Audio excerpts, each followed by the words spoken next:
Should have never gone into the Middle East. We should have never gone into the Middle East. Under my leadership, we will turn the page forever on those foolish, stupid days of never-ending wars. We're rebuilding our military stronger than ever before, and we are not going to deplete it again on stupid, senseless, endless wars. World War III has never been closer than it is right now.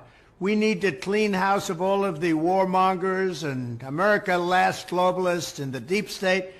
I am the president who delivers peace. I was the first president in decades who didn't start a war. And the worst, most incompetent, most corrupt president in history is going to drag us into World War III. And this horrible, horrible president is dragging us toward World War III. We're going to be in World War III soon. Because I think we would have been good with Iran. I don't want to do anything bad to Iran. Large sections of the Middle East. I mean, look at the death and destruction that's taken place. What would happen if we had a war? We won't, with me, but you will have World War III, I believe, without me.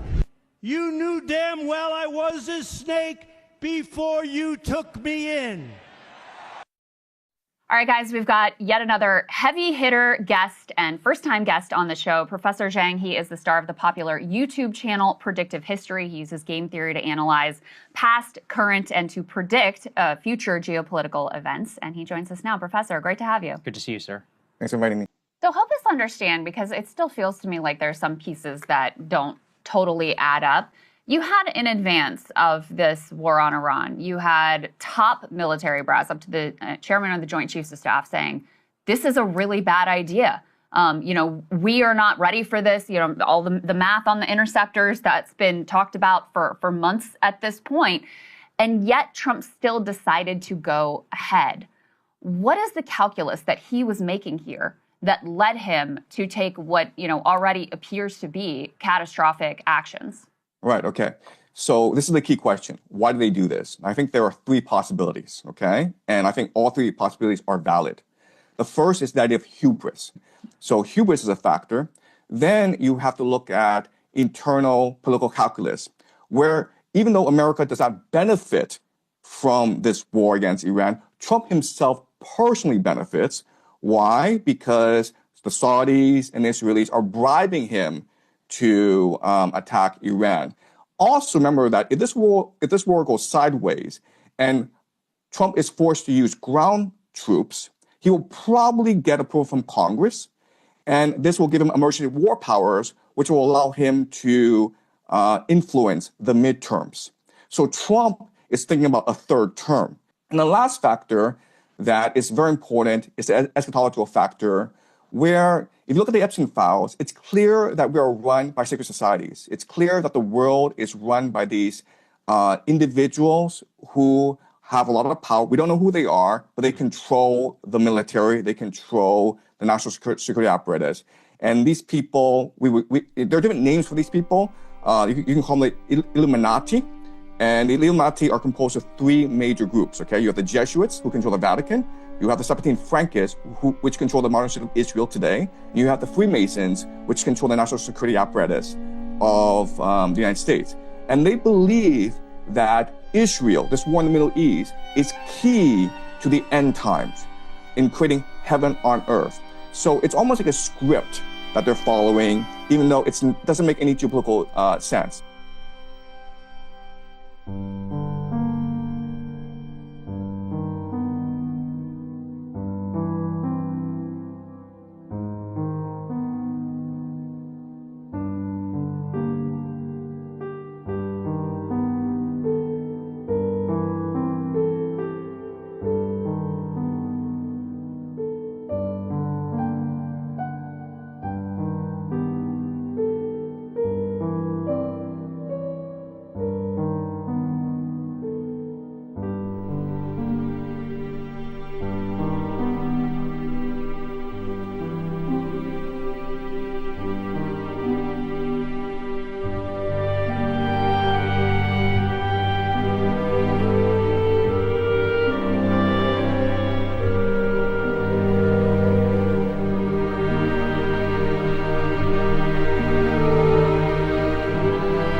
December 8, 1941, President Roosevelt appears before a joint session of Congress.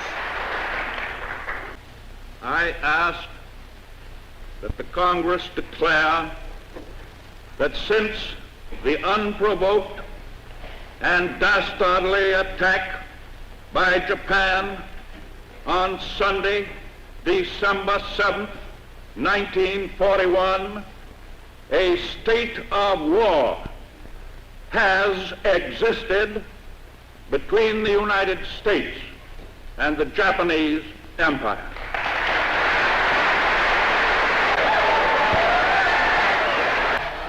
One hour and 20 minutes after the President's address, Congress declares war on Japan. Immediate response from the youth of America. Army, Navy, and Marine recruiting stations bulge to overflowing. Young men stand hours for an opportunity to personally answer the challenge. Around important buildings in San Francisco, sandbags are stacked as precaution against the threat of Japanese air attack.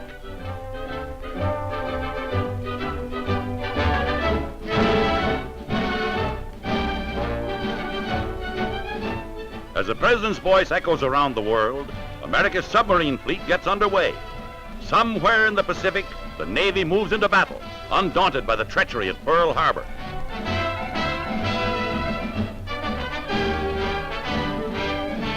Swift destroyers, cruisers, airplane carriers, all the power and might of the Pacific and Asiatic fleets drive forward to seek the foe and destroy him.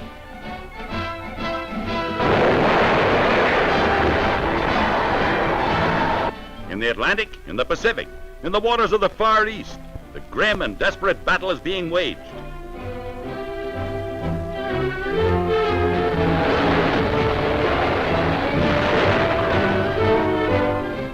American warcraft scour the seas and skies for the Japanese and German sea raiders, like this one.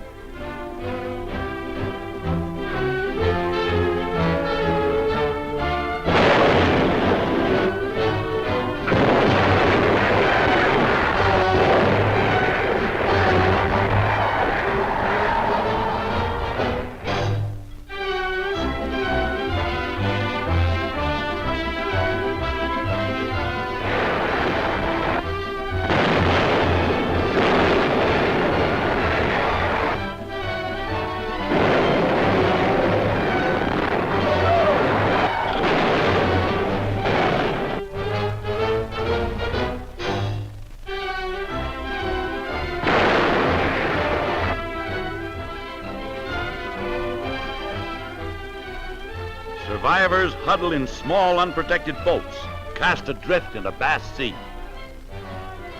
The United States fleet takes to battle stations. Its officers and men go forth in the knowledge that 130 million Americans are united for victory over Japan and its Axis partners. A righteous wrath that demands a swift destruction of aggressors. A wrath born of a desire for peace. Peace only when terror and lawlessness throughout all continents shall meet inevitable doom.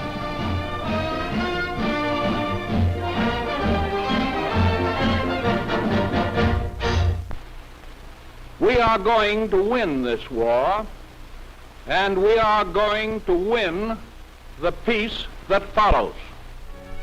America is at war. Its battle cry penetrates to the four corners of the earth. Remember Pearl Harbor.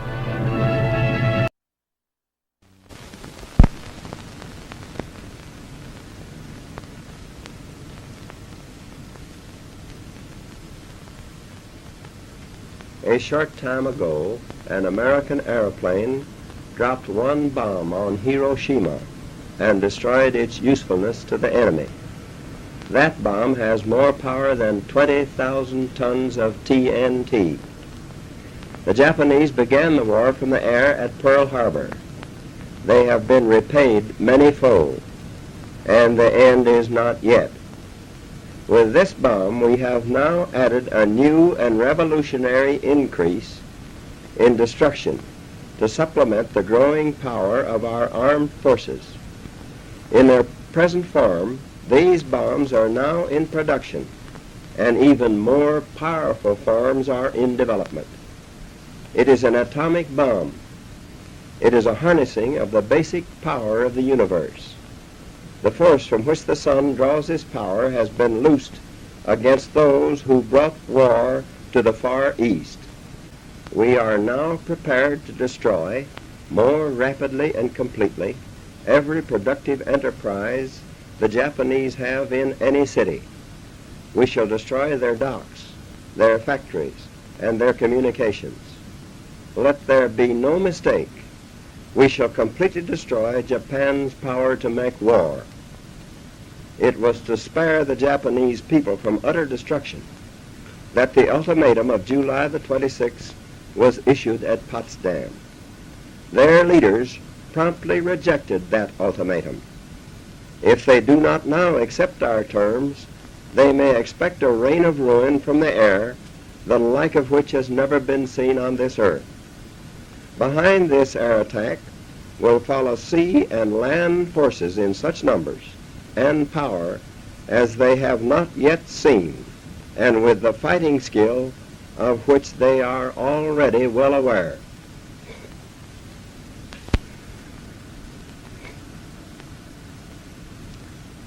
We have spent more than $2 billion on the greatest scientific gamble in history, and we have won. But the greatest marvel is not the size of the enterprise, its secrecy, or its cost, but the achievement of scientific brains in making it work. And hardly less marvelous has been the capacity of industry to design and of labor to operate the machines and methods to do things never done before.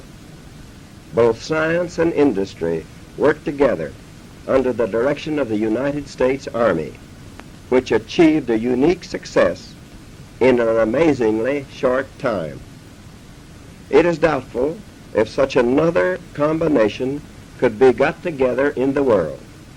What has been done is the greatest achievement of organized science in history.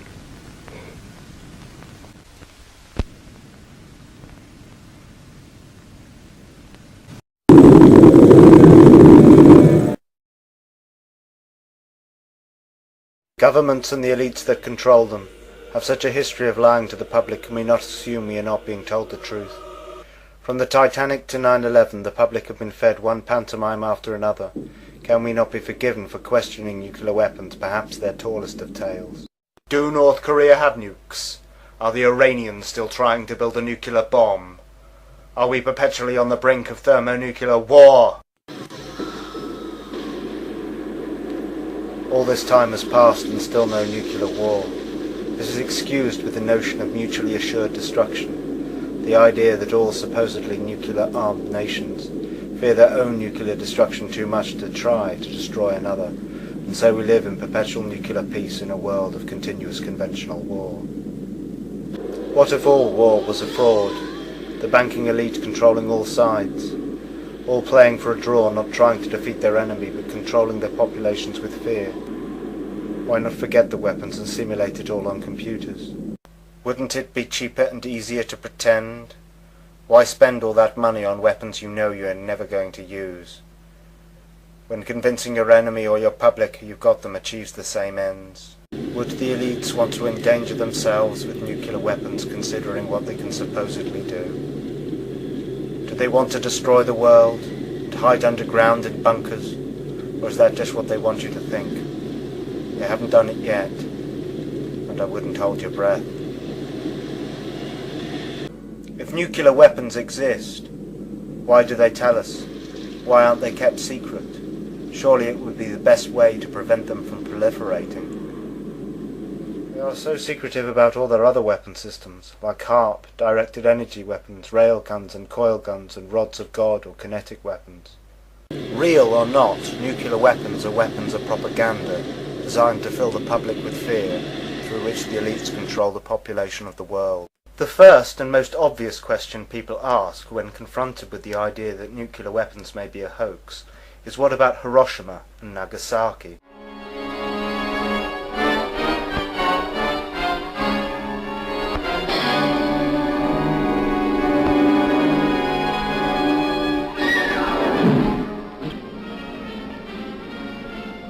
21 days after the New Mexico dress rehearsal, a lone B-29 was over Hiroshima carrying an atomic bomb. At 8:15 in the morning of August 6, Japanese time, the first atomic bomb hit an enemy target. The bomb was aimed to explode above 0 point, a spot in the city at the junction of the Motoyisu and Ota rivers. The bomb was intentionally set to explode well above the 0 point to dissipate its radioactivity. Here is the pictorial record of the result. At 0 point, directly beneath the explosion, the soldier in the scene is pointing at the spot from which all damage to the surrounding area was measured in terms of distance from the center of the blast. Within a mile of 0 point, the devastation speaks for itself. But in these very ruins, Army cameramen have found and filmed pictorial evidence that tells in twisted steel and stone the effect of death-dealing atomic power. Reinforced concrete buildings seem to have withstood the explosion fairly well, the damage varying with their distance from 0 point. Within an area of a mile to a mile and a half, this type of building was the only type to withstand complete demolition and destruction. The destructive circle within a mile from 0 point had a few notable exceptions, mainly reinforced concrete. On the edge of the area of greatest damage was a landmark, the Red Cross Hospital, which never ceased functioning although it sustained damage. Today it dominates the desert of a debris that was Hiroshima. Another notable exception to the general demolition was the Higaski Railroad Station in East Hiroshima, a mile and a half from the center of the blast. This building, however, suffered extensive damage. The twisted steel beams and concrete walls show the effects of the tremendous concussion.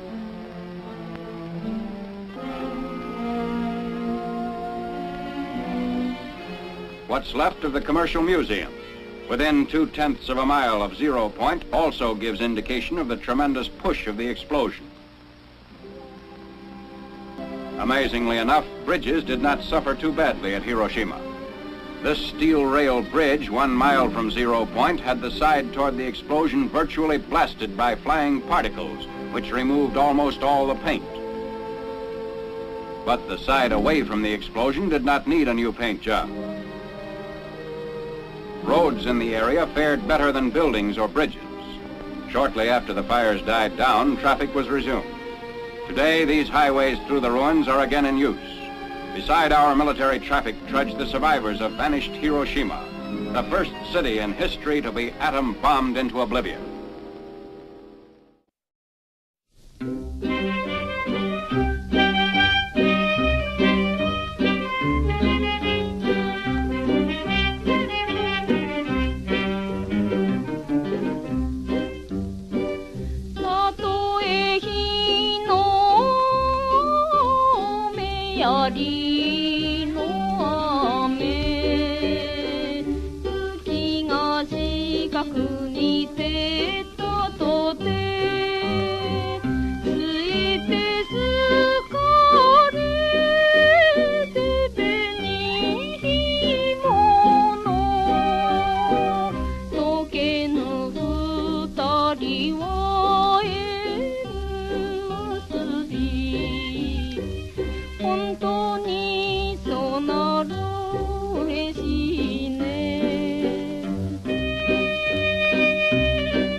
Another thing that people have taken as a given that seems to be, that could possibly be a complete fabrication.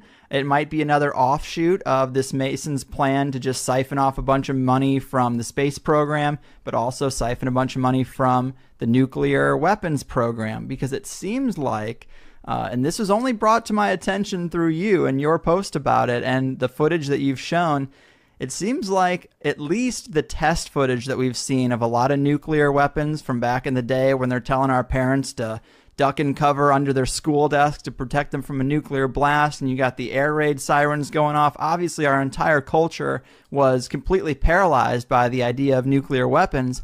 But when you're looking at the test footage, given back then it might not have looked fake. You know, back then they actually thought King Kong looked real in the movie, or Jaws looked real in the movie, but now we can see it's clearly fake. When you look back at that footage, it's oftentimes, it looks like the scale of, say, a subdivision where you're in an empty lot across the street aiming a camera at a farmhouse on the other side of the street, a lot over, and then the blast hits and the farmhouse just gets destroyed. The house just gets ripped apart. But what happened to the camera? You know, who's filming that? The camera is only a couple 100 feet away from that. And in some videos, man, this is the most compelling, is the blast comes from behind the camera.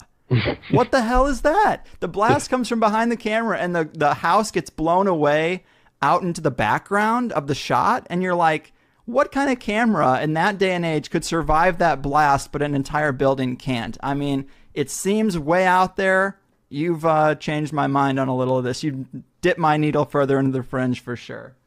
Yeah. So it's just another way to get us scared into giving them more money. So we're giving them hundreds of billions of dollars in this space race that America and Russia were doing, and they also did the Cold War. So they scared us into this nuclear scare, and then stole a bunch more money to build fake nuclear weapons.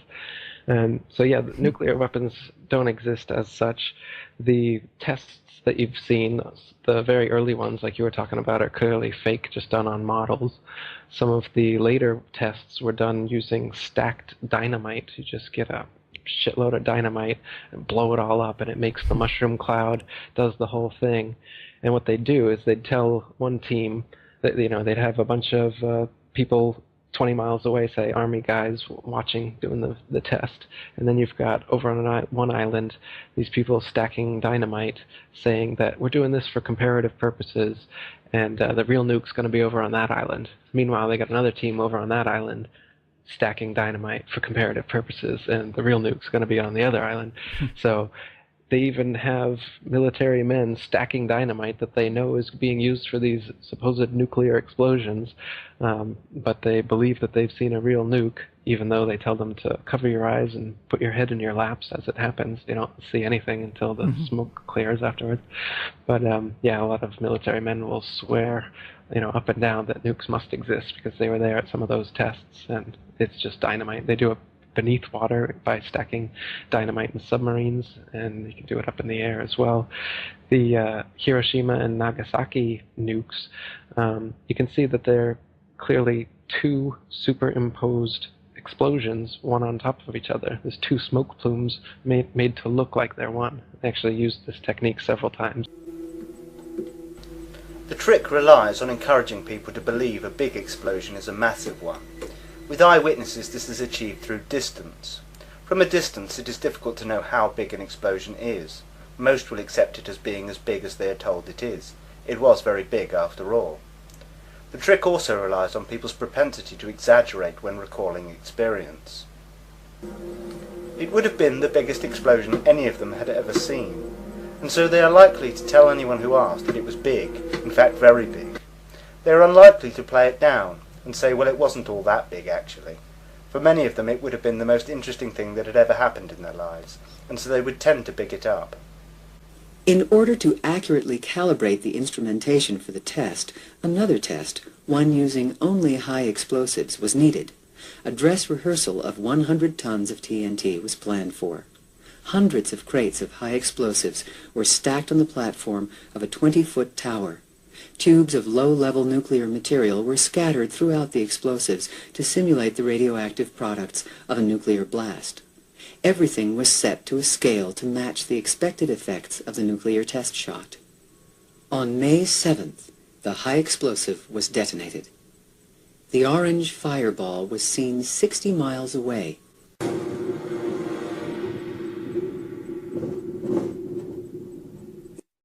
How big is this explosion? How big you perceive it to be depends very much on how far you think it is away and what you have to compare it to. The myth of the blinding light that supposedly makes nuclear bombs distinct from conventional ones is achieved using floodlighting and possibly mirrors, and possibly through the burning of elements such as magnesium within the explosion itself. It is often illustrated to the public with shots of extreme shadowing, which can easily be created in a studio. Most witnesses will never actually see the supposed blinding light, as they were usually told to close and cover their eyes, and often to turn their backs. Often the illusion was reinforced with protective goggles and clothing. The footage is generally put together using footage of smaller explosions, without anything in shot to provide size comparison, mixed with footage of the sun, sunsets, and clouds filmed using time-lapse photography.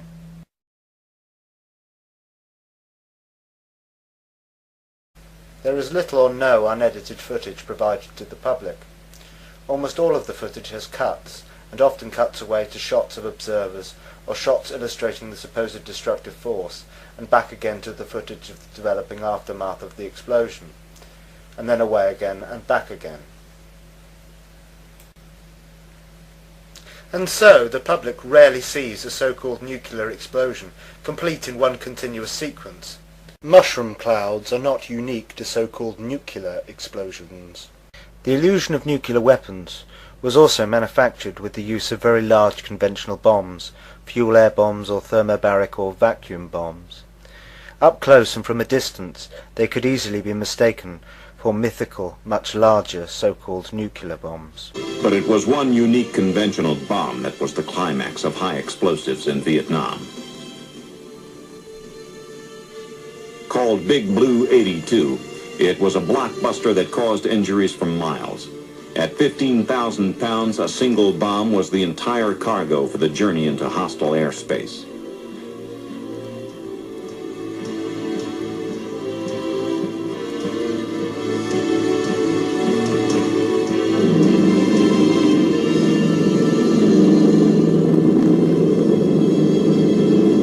Delivered from the hold of a C-130 cargo plane, the bomb was slowed by a parachute and drifted to its target.